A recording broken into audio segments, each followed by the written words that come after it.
করতে হবে, পুলিশ বলে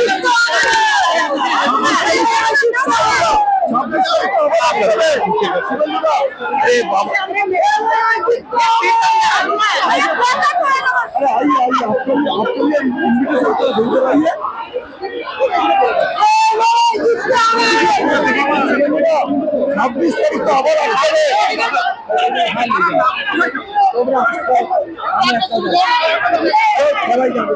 শুভেন্দুদা 26 তারিখ আবার আটকালে কি করবেন? আবার আটকাবে পুলিশ, আবার আটকালে রাস্তায় বসবো, আবার পরের সপ্তাহে আসবো, প্রতি সপ্তাহে আসবো, বসতে দেব না।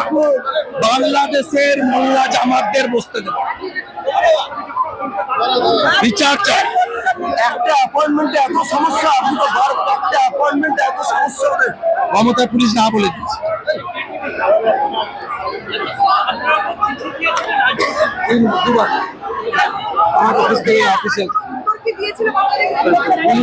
পুলিশকে বলেছে আমরা মিট করবো না, আমরা আতঙ্কিত।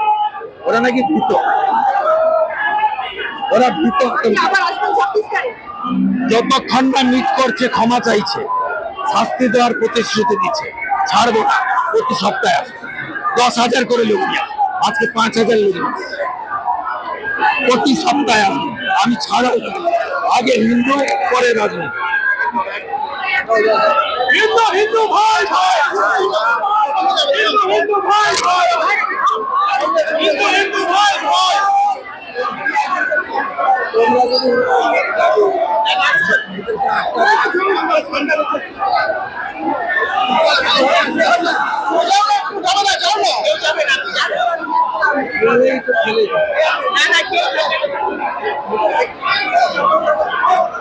পিছনটা আটকা দেখি দাদা, আমরা আটকাচ্ছি। আপনারা এখানে কেউ যাবে না, আটকাচ্ছি।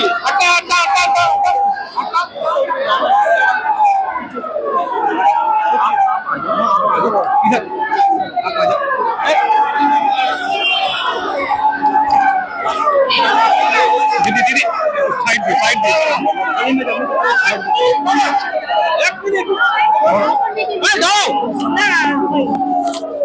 হিন্দি বলছে, হিন্দি হিন্দুকে পুড়াচ্ছে, পুড়িয়েছে, ইউনুসকে পুড়াচ্ছে, আমাদের হিন্দু ভাইকে পুড়িয়েছে, ইউনুসকে পুড়াচ্ছে। 26 তারিখে কর্মসূচি হবে, আবার 26 তারিখে আরো বেশি করে লোক নিয়ে আসবে। যতক্ষণ না দীপু দাসের দেবো না, 1 কেজি পেঁয়াজও যেতে দেবো। 24 তারিখে প্রত্যেকই অবরোধ হবে, সব করে, সব হিন্দুরা নামো, সব শিকার নিয়ে নামো, সব হিন্দু নামো।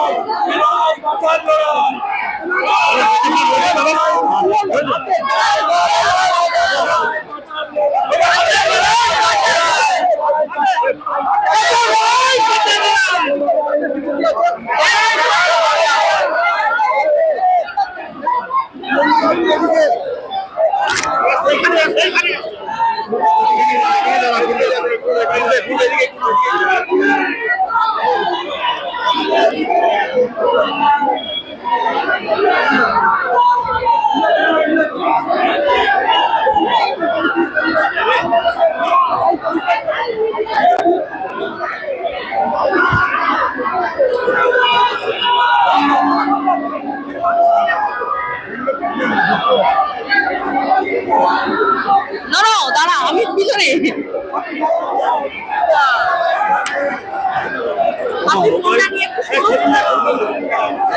সামনে ভিড় আছে, ওরা ব্যারিকেডটা ঠেলা দিলে মুশকিল হয়ে যাবে, ব্যারিকেডটা ঠেলা দিলে মুশকিল হয়ে যাবে।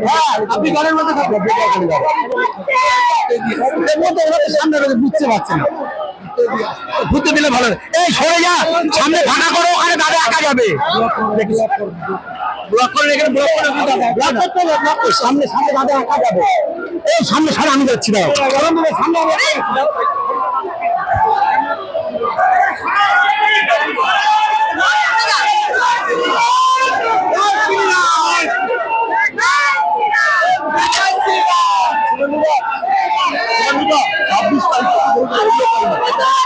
আবার অভিযান।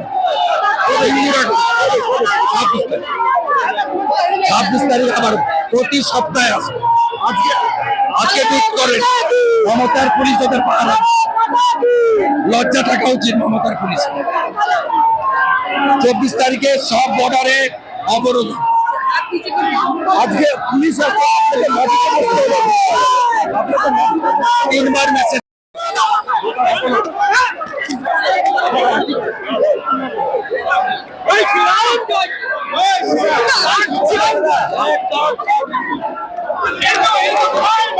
বাংলাদেশে কি নৃশংসতার চরম সীমায়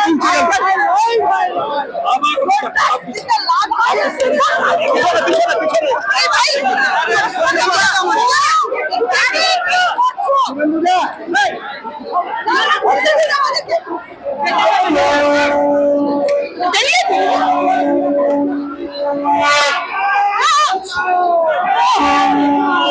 আগুন আগুন তুমি আগুন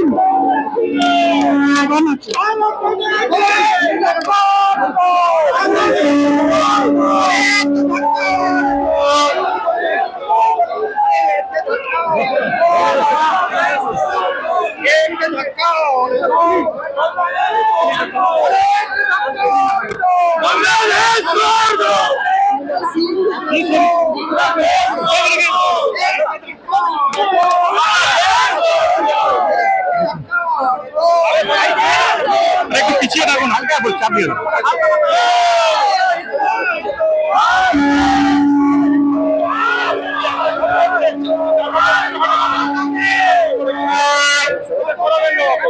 দাদা কি বলবো, এত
আপনি 5,000 এসেছিল, 10,000 নিয়ে আসছে। ছাড় করা বসতে দেবো না।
ভারত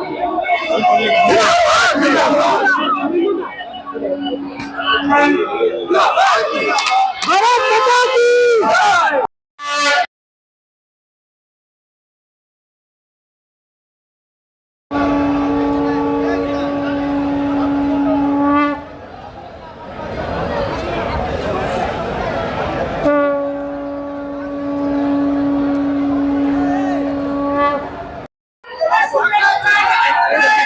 শুভেন্দু অধিকারী শুভেন্দু অধিকারী শুভেন্দু অধিকারী শুভেন্দু অধিকারী শুভেন্দু অধিকারী শুভেন্দু অধিকারী সকলে তো সেটা নিয়ে বলছেন। আসলে একটাই কথা, ওখানে ইস্যুটা ছিল যে নবীকে কটূক্তি করেছে। এই কটূক্তিকে কেন্দ্র করে এমন ভয়ঙ্কর আগুন জ্বালিয়ে দেওয়ার বিষয়টা বুঝতে পারলেন। কটূক্তি এমন কি হতে পারে যে কটূক্তিতে আগুন লেগে যেতে পারে তাদের বুকে, আর সেই আগুনটা জ্বালিয়ে যে কটূক্তি করলো তাকে পুড়িয়ে মারতে হবে? এ কেমন ধর্ম? এটা আদৌ কি ধর্ম বলে মনে হয়? আমি তো বিশ্বাস রাখি যে এই প্রকার অমানবিক নৃশংস হত্যার পেছনে দোষী ওই ধর্মকে কেন্দ্র করে যে বা যারা, আমি তো মূল বিষয়টাকে এমনভাবে দেখব যে যদি এই প্রকার চলতে থাকে তাহলে আমরা সকলে মিলে মানবাধিকার এটাই বলবে যে আমরা সবাই জানতে চাই যে এই মৌলবাদী, এই অত্যাচারী, এই ভয়ঙ্কর যে ধর্মকে নাম করে যারা অত্যাচার করছে এটা সম্পূর্ণ ভারতবর্ষে নিষিদ্ধ হোক। যদি নিষিদ্ধ না হয় তাহলে একই রকমভাবে আমরা এই মৌলবাদীর শিকার হব, আমরা অত্যাচারী হব। ঘরে ঘরে দীপু আছে, ঘরে ঘরে আমরা সেই দীপুকে দেখব যে তারা এমনভাবে মৌলবাদীর শিকার হয়েছে। নির্বাচন রয়েছে, 26-এর নির্বাচন। সেই নির্বাচনের আগে মানুষকে কি বার্তা দেবে? মানুষকে এটাই বার্তা দেব যে আজকে এমনভাবে আমরা যদি লোভের বশবর্তী হয়ে আমরা আমাদের রাজ্যটাকে ঠিক এই মৌলবাদীদের হাতে তুলে দিই, আমরা যদি লোভের বশবর্তী হয়ে আমরা আমার দেশ মা, আমরা আমাদের বঙ্গজননী, আমাদের ধর্মকে যদি বেচে দিই তাহলে একই রকম ঘটনা ঘটবে। আমরা দেখতে পাবো এমন করেই দীপু আগুনে পুড়ে মরছে, হ্যাঁ, ঘর পুড়ছে, মন্দির ভাঙছে, ঠিক এই ঘটনাগুলোই আমরা দেখব। আর এই অত্যাচার যদি না হয় তাহলে আমরা তো বলবো যে দুয়ারে একটু শক্ত করে দাঁড়াতে। সকল হিন্দু, সকল সনাতনী, এমনকি আমি তো সর্বসাধারণকে এই কথাই বলবো যে এইবার একটু শক্ত করে দুয়ারে দাঁড়াও, যেন দুয়ার ভেদ করে এই বাংলাদেশ, এই পাকিস্তান যেন এখানে প্রবেশ না করে। কারণ আমরা আভাস পেয়ে গেছি যে এই আমাদের পশ্চিমবঙ্গ পাকিস্তান হয়ে যাবে, যেন দুয়ারে পাকিস্তান দাঁড়িয়ে আছে। আর আমরা হতে দেব না। তার জন্য লোভ বিমুক্ত হতে হবে।